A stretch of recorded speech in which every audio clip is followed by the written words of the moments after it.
Hello दोस्तों, मैं हूँ देव। स्वागत है आपका हमारे चेस चैनल चेस पॉइंट में। शतरंज के महारथी श्रृंखला के पहले एपिसोड में हम एक ऐसे खिलाड़ी की बात करेंगे जो मात्र एक वर्ष के लिए विश्व चैंपियन रहे, पर उनका खेल इतना उम्दा रहा था कि इंटरनेशनल टूर्नामेंट कम खेलने के बावजूद फीडे ने उन्हें 1957 में ग्रैंड मास्टर के खिताब से नवाजा था। उन्हें मीशा, रीगा का जादूगर, शीतकालीन राजा और शतरंज का जादूगर भी कहा जाता है। फिर 1959 में वो एक सोवियत अभिनेत्री सल्ली लंदौ के प्रेम में चेकमेट हुए और उन दोनों ने शादी कर ली। दोस्तों, शायद आप समझ गए होंगे कि हमारा मतलब अपने प्रिय शतरंज खिलाड़ी और 8वें विश्व चैंपियन मिखाइल ताल से है। ताल को एक रचनात्मक प्रतिभा और सभी समय के बेहतरीन हमलावर खिलाड़ियों में से माना जाता है। मीशा या रीगा का जादूगर या शतरंज का जादूगर ताल एक शतरंज लेखक भी थे। शतरंज के इतिहास में उनके नाम लॉन्गेस्ट अनबीटेन स्ट्रेक का भी रिकॉर्ड है। पहली बार तो 1972 से अप्रैल 1973 तक बिना किसी नुकसान के 86 गेम में एक भी बाजी नहीं हारी। फिर अपने ही पिछले रिकॉर्ड को तोड़ते हुए 23 अक्टूबर 1973 से 16 अक्टूबर 1974 तक कुल 95 मैचों में ताल अनडिफीटेड रहे। उनका यह रिकॉर्ड 4 दशक से भी अधिक समय तक बना रहा। फिर बाद में चीन के डिंग लिरेन ने 2017 से 2018 तक लगातार 100 बाजियां अजय रहकर ताल का यह रिकॉर्ड ब्रेक किया। पर तुलना करें तो विन रेट मिखाइल ताल का ज्यादा बेहतर है। डिंग 100 मैचों में से 29 मैच जीते, तो वहीं ताल ने 95 मैचों में से 46 मैचों में जीत दर्ज की थी।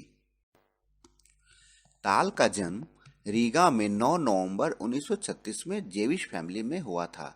रीगा रिपब्लिक ऑफ लाटविया की राजधानी है और रिपब्लिक ऑफ लाटविया उत्तरी यूरोप के बाल्टिक क्षेत्र का एक देश है। ताल अपने जीवन के शुरुआती दिनों में खराब स्वास्थ्य से परेशान रहे थे।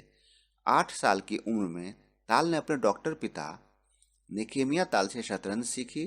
फिर बाद में युवा पायनियर शतरंज क्लब के रीगा पैलेस में शामिल हो गए।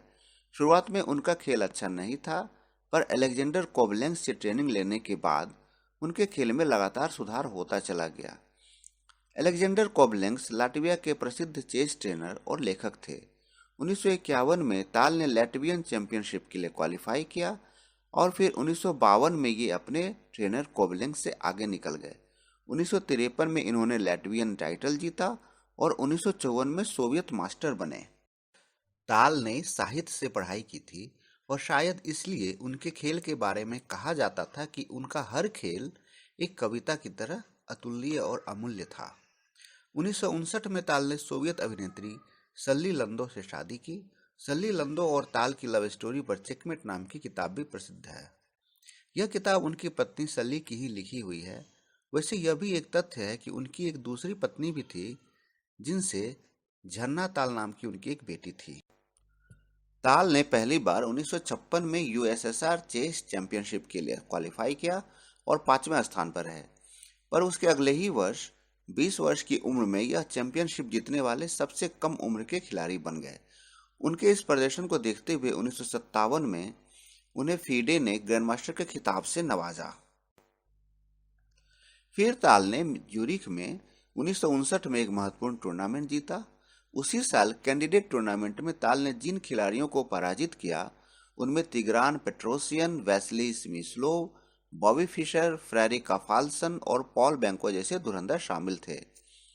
आगे 1960 में 23 वर्ष की आयु में ताल ने मिखाइल वोटविनिक को पराजित कर विश्व चैंपियन का ताज हासिल कर उस समय का सबसे कम उम्र का वर्ल्ड चैंपियन बनने का रिकॉर्ड बनाया। वैसे अगले वर्ष मिखाइल वोटविनिक ने अपना ताज वापस हासिल कर लिया। माना जाता है कि 1961 के पराजय में ताल की बीमारी का बड़ा हाथ था। ताल गुर्दे की बीमारी से ग्रस्त थे। मिखाइल वोटविनिक मैच को अगले वर्ष तक टालने को तैयार भी हो गए थे, पर मिखाइल ताल ने खेलने का निर्णय किया। नतीजा यह रहा कि चैंपियनशिप उनके हाथ से निकल गई। शतरंज के इतिहास में 1948 से 1963 तक मिखाइल वोटविनिक के लंबे शासनकाल को जिन दो खिलाड़ियों ने इंटरप्ट किया, उनमें एक स्मिस्लोव और दूसरे मिखाइल ताल थे।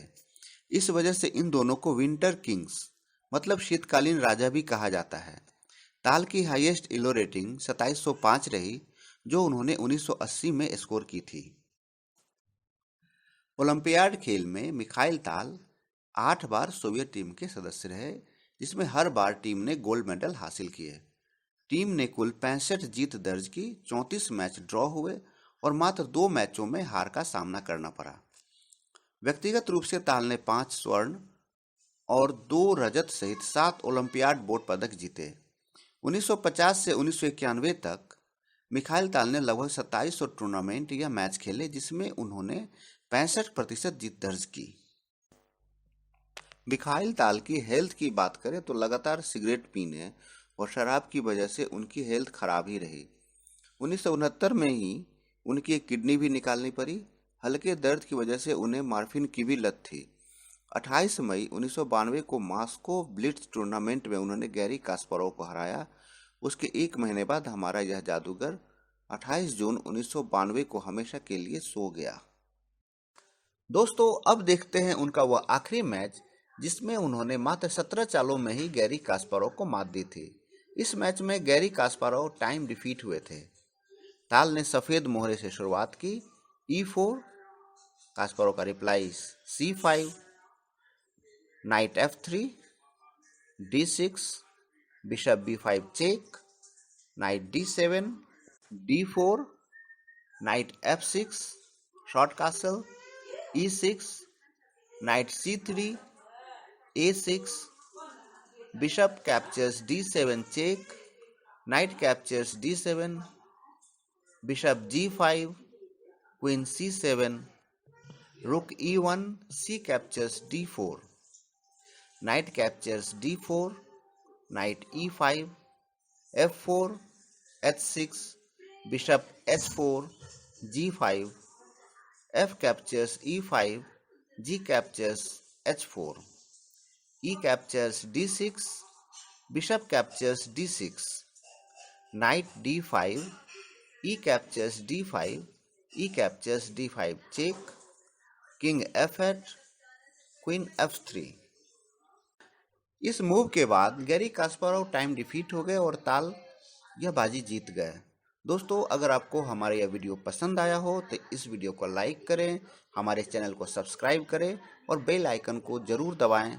तब तक के लिए बाय बाय।